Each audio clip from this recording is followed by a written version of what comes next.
The events in this program are inspired by a true story. Names, dates, and details have been changed. Viewer discretion is advised.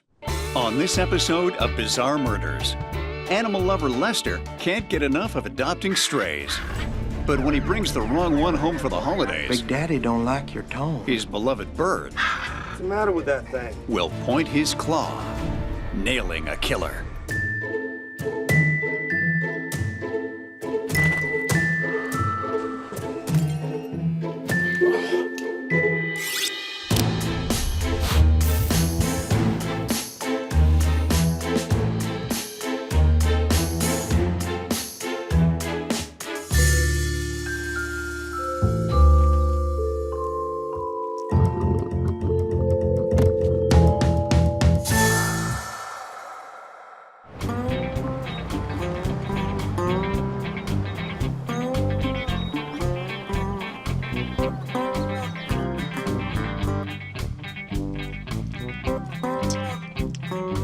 By day, good old boy Lester is the head of a local roofing crew. But when he's off the clock, he lives for country music, Adam Sandler movies, and cake decorating. All right. Come and get it. Lester has many passions, but people aren't one of them. For the most part, he's a loner who'd rather spend his time with the many stray animals he's adopted, which he refers to as his Pookies. Bon appetit.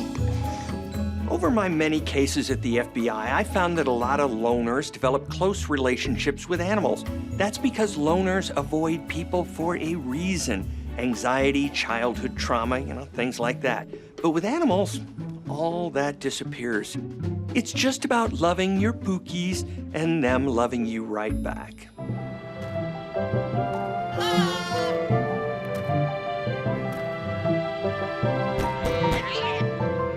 Come on in, Anna.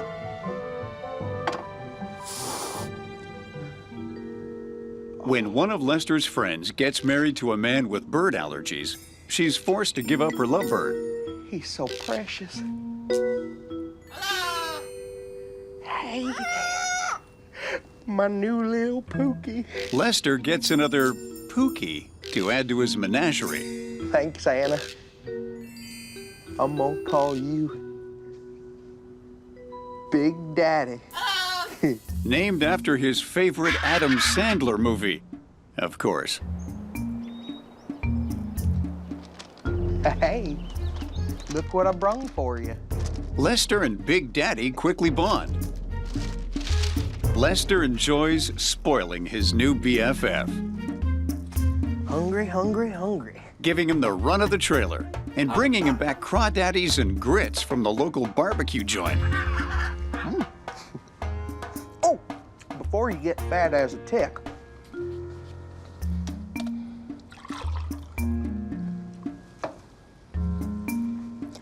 little sweet tea for my sweet Pookie. Y'all got a 6? Go fish. You don't have a 6. 6, it looks like this. Yeah, I know what a 6 looks like, Carl. Go fish. Come on there, you got a 6. Let me Carl. see that hand. Hey, get your mitts up out. Whoa! Hey, Big Daddy, no! Big Daddy is ferociously loyal to Lester, attacking anyone who seems to be a threat to him, even a friend. But you said that was a lovebird. He is a lovebird. He's in love with me. That's protective, all right. I've worked with some scary dudes over my career, and even I would be afraid if Big Daddy was coming at me. Whew. Beer? Bear. Beer? Bear. Hey, buddy, how are you? Yes. When Lester starts hanging out with a couple of guys from his crew, All right. Big Daddy is very Liquid jealous. Relaxation. Cheers. Indeed. Oh, oh, oh. You don't like you much, does it? Hey, come on, stop talking my bird. Big Daddy, you leave him alone now. Come on. He can smell your fear. That's the problem. Looks like these guys don't pass the Big Daddy test, and we all know animals have that sixth sense, and if they don't like you, there's usually a good reason. Jesus. What's the matter with that thing? Memphis over here just got back from 2 years in the big house for drug possession, and Billy Ray's never met a brawl he didn't like. If there's a bar fight in Lynette, there's a good chance he's at the center of it. What I don't understand is why Lester, the gentle giant, is hanging out with these deadbeats. It feels like he's asking for trouble, but he seems happier than a dead pig in the sunshine. For those of us not from the South, that means he's naive and more than willing to stay that way. Bottoms up, fellas. Yep.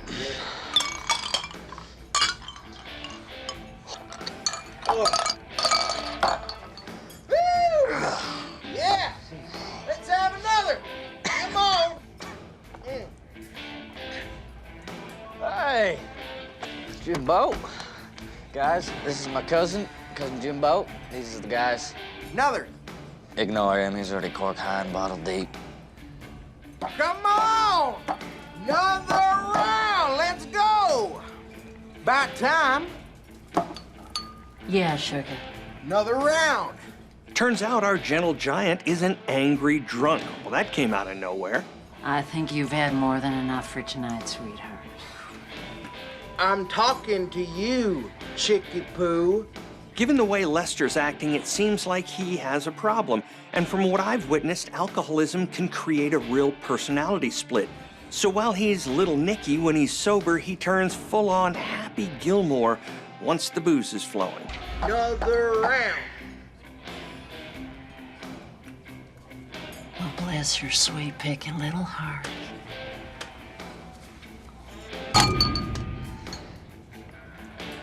All right, leave it alone.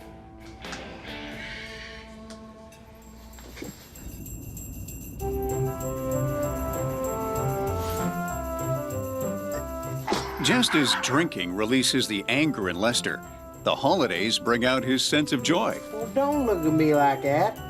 It ain't one of your relatives. Every year, he cooks the turkey for his Christmas Day dinner with his few close friends. This time, he's going all out with a deep-fried turducken. We'll have us festive time. When your best friend's a bird, holiday meals are hard. I'd suggest switching to a Christmas ham, but with Lester's collection of animals, he's probably got a pet pig tied out back. Oh, hey, come on in.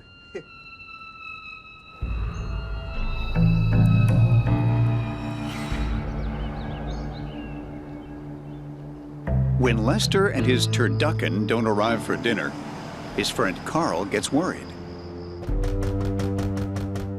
Lester? Where you at? Big Daddy? Of course Lester's friends are worried about him. I mean, the guy never showed up for his favorite day of the year. That's pretty odd, especially when you're the one bringing the turducken. Rise and shine, drunkie. Come on, boy, don't you be playing possum with me now. Come on, Lester, get up. After years of dealing with Lester's drinking, Carl's convinced his friend has simply gotten lit up like a Christmas tree and passed out. Come on, boy. I'll tuck you in snug as a bug in a rug. Carl doesn't want to leave until he takes care of his friend Lester. Lester. Lester. Lester. Oh, Lester.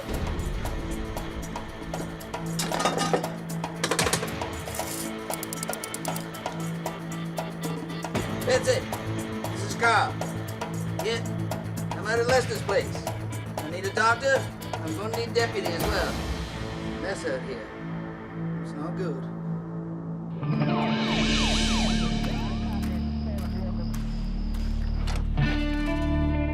Detective Peacock arrives on the scene. She's known for her no-nonsense attitude and her love of taxidermy. It doesn't take Detective Peacock long to establish that Lester's been strangled to death. But he's not the only victim. His beloved pet lovebird, Big Daddy, is also dead. Oh no, not Big Daddy. I mean, it's weird that after seeing so many murders, animals being killed still gets to me. I guess there's a little animal lover inside all of us. Even my cold, cynical heart. With no sign of forced entry and Lester's television missing, Detective Peacock thinks she might be looking at a robbery gone wrong. But what doesn't fit is the fact that this robber has ransacked the whole place, but only took the TV. And why kill Big Daddy? To strangle a guy, then kill his pet seems personal. I think we're looking for someone with a score to settle with Lester. While Lester's cause of death is clear, Big Daddy's is less obvious. So Detective Peacock wants an autopsy. A bird autopsy. That's a new one. What's next? Are they gonna lay separate charges? Try the case with an all-avian jury? I bet if the killer's found guilty, he'll be tarred and feathered. Blood found on Big Daddy's claws leads Detective Peacock to her first major break at the crime scene. Lester was strangled, so we know he wasn't bleeding. Big Daddy doesn't seem to be bleeding, which means the blood could only belong to our killer.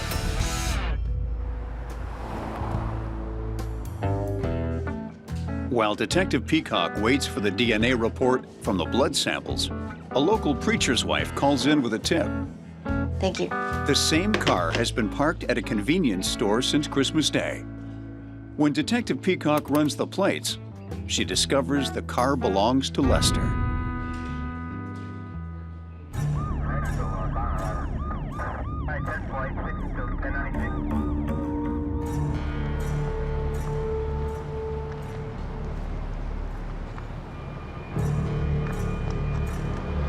My. When Detective Peacock searches the car, she discovers blood on the door and cigarette butts in the ashtray. That's weird because Lester doesn't smoke, and I don't know many non-smokers who have cigarette butts in their ashtray. Here's my problem with this killer. Everything he does is almost smart, but then he doesn't follow the idea through. Like, he steals the car, which does shore up the robbery gone wrong idea, but then he dumps it somewhere easy to find and leaves a ton of evidence in it. It's almost like he wants to be caught. But if so, here's what you should do. Just turn yourself in. Detective Peacock sends samples of the blood and cigarettes from the car to the lab for DNA and fingerprint testing. As those tests are being run, Detective Peacock calls Lester's friend Carl in for questioning. Now, I assume you've known Lester for a while? Lester and I have known each other many, many years. Colorful guy, as I hear. He was colorful, to say the least. He was multicolored, that character. Interesting. A whole spectrum. You know anyone who'd want to tie a knot in Lester's tail? Or his birds? Of course. All kinds. Lester had a way of being a fly in people's ointment. You know what I'm saying? It turns out Lester's drunken exploits have earned him a number of enemies. And yourself? Ever had any problems with Lester? Yeah. Lester took a run at me a couple of times there. But are you saying that you'd have reason and maybe want him dead? Is that what you're saying? No, I'm not saying that at all. Now. Don't you to be jumping to any conclusions there, missy, and pulling this New York City crap on me. There. All right, I'm listening. There was a bunch of new people hanging around. Roofers. Carl reveals that Lester's been having problems with one group of people, his roofing crew. These guys have all done time. Real bad seeds. You know what I'm saying? And worst seed of all, good old Memphis. He's gotten into it with Lester over money and was caught stealing from him multiple times. As far as I'm concerned, that makes him a prime suspect. Well, I don't know nothing about no murder. I mean, even if I did, I ain't telling no pig.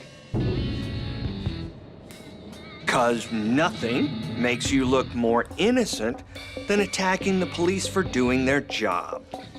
You got an alibi for the night in question, hotshot? Duck hunting. I see. So killing birds really deals you a pickle then. You got an alibi to confirm this. The ducks. You can be all sweet and cooperate, or I can load you into a cell for the night.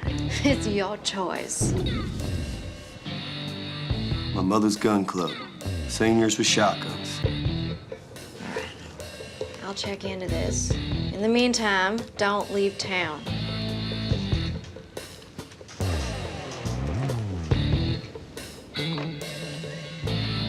When Detective Peacock contacts the club, Oh, he was there? she learns that Memphis's alibi is solid and that he can't hit the side of a barn with a bullet.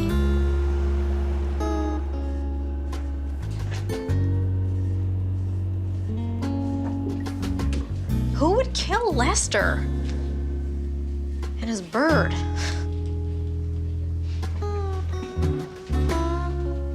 What do you think? With Memphis eliminated as a suspect, Lester's case stalls. Detective Peacock here. I know who murdered that Lester guy and his little bird. Who is this?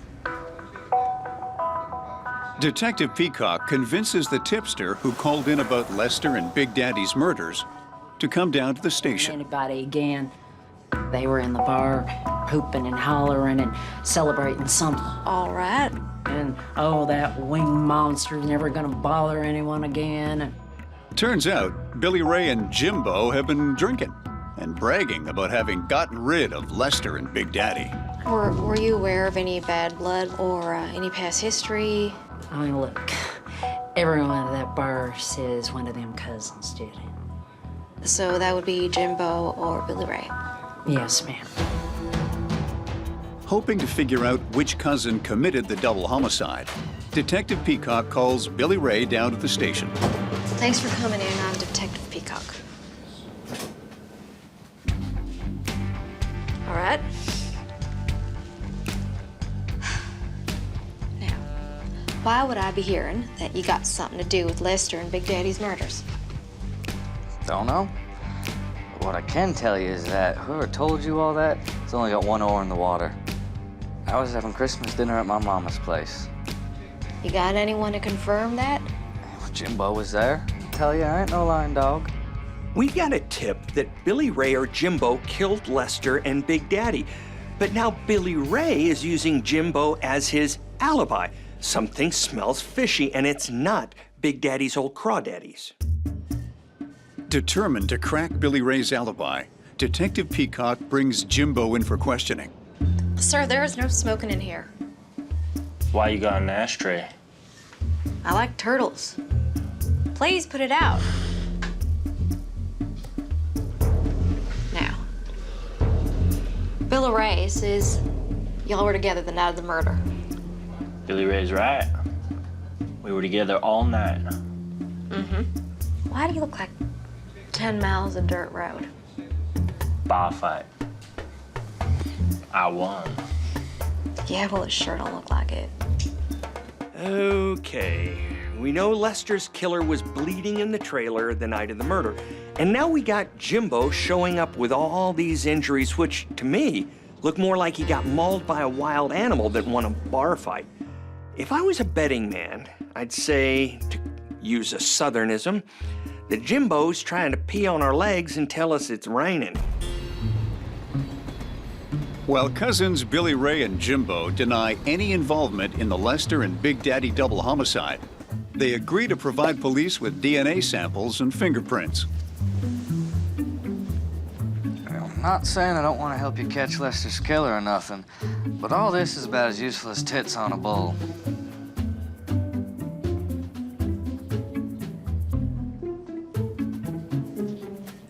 You want me to floss now?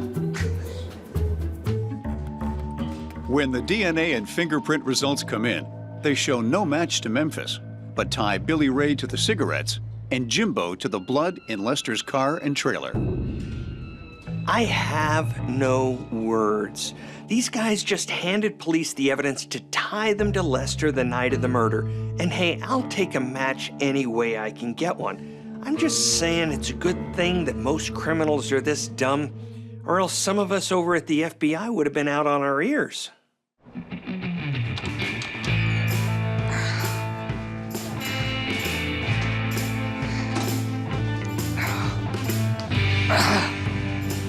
I didn't do this. I swear it was Jimbo. You got the wrong guy here. You should be looking at Billy Ray. Blood may be thicker than water, but only when things are cool, it seems. Once they start getting hot, that blood thins real fast, at least when it comes to these two winners.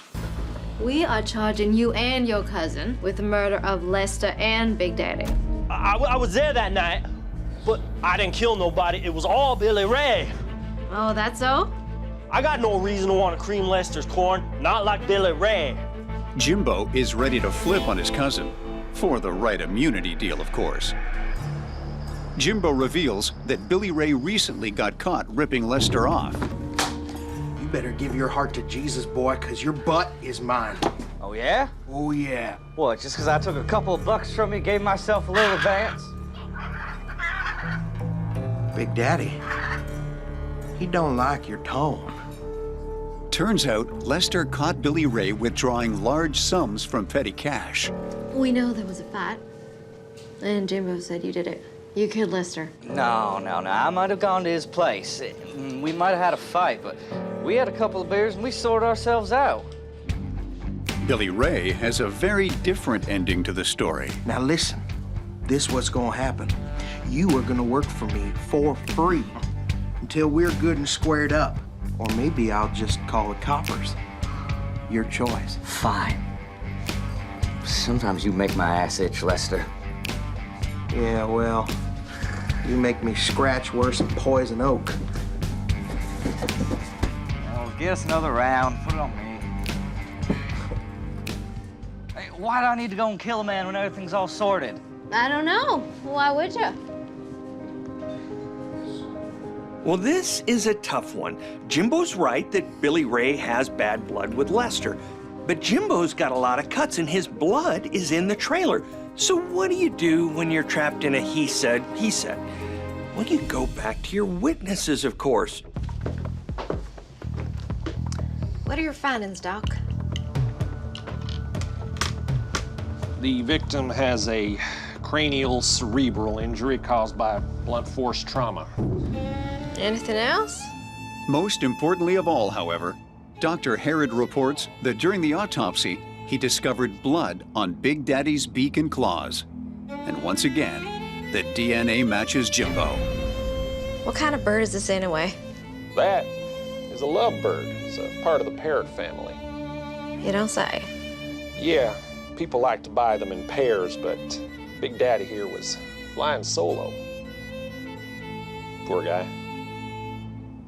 Big Daddy was so protective that he'd go after anyone attacking Lester. Jimbo's pecked and clawed up, so obviously he was Big Daddy's target. You know, when Jimbo says we should have seen the other guy in this bar fight, I thought that was because the other guy was in worse shape. Not that he was a bird.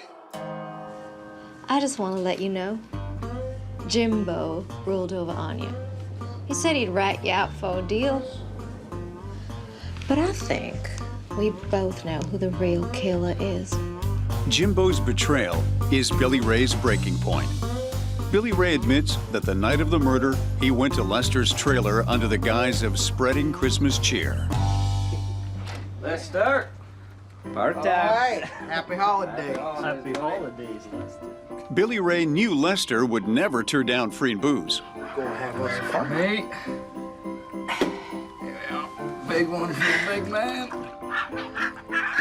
Big Daddy likes a teapot. Keeps his claws warm. Well, cheers to that. Let me get you one more there, Lester. Come on, boy. Come on. We gotta pace ourselves, boys. We are, It's not fast even pace. Come here. Christmas evening. Once the cousins got Lester good and plastered, they got down to business.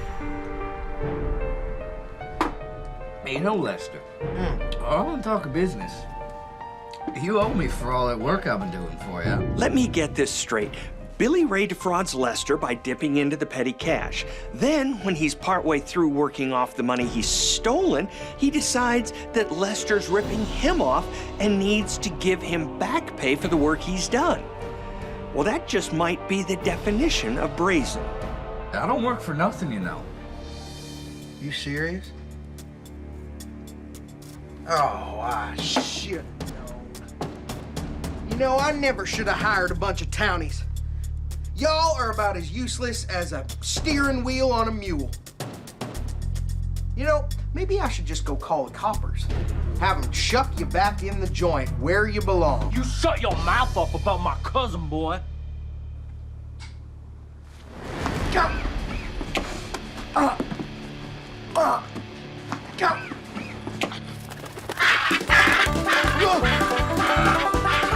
Grab the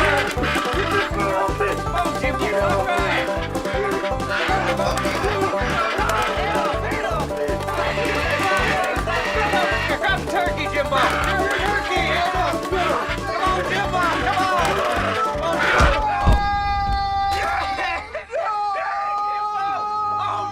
Come on! Despite Big Daddy's sacrifice, he's unable to save his owner. Oh, please. Get Big Daddy to a vet. You can kill me. Just get him the help he needs.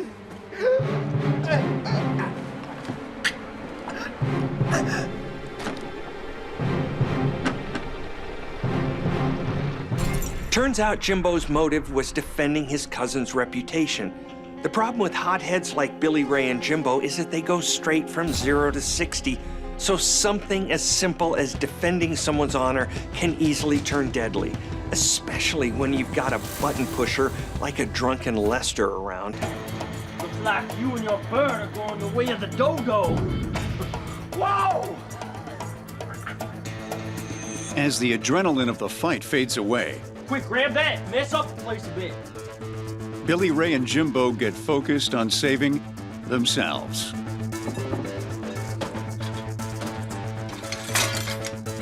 Come on, Scotty.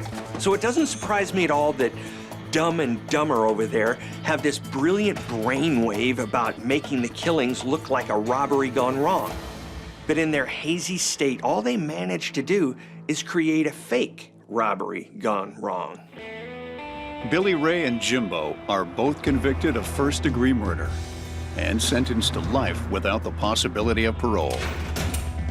Can't believe that stupid bird put us here. Stupid bird. You're the one who killed my boss in his own place and left your blood all over her, were? Turns out Lester's love of animals continues after his death. He leaves all of his money to the Humane Society. Animals have a big impact on Jimbo, too. He's nicknamed Tweety in prison in honor of his Lovebird scars. I'm sure that worked out well. It goes to show you, never go up against a lovebird when, as the Southerners say, you ain't got the sense of a goose.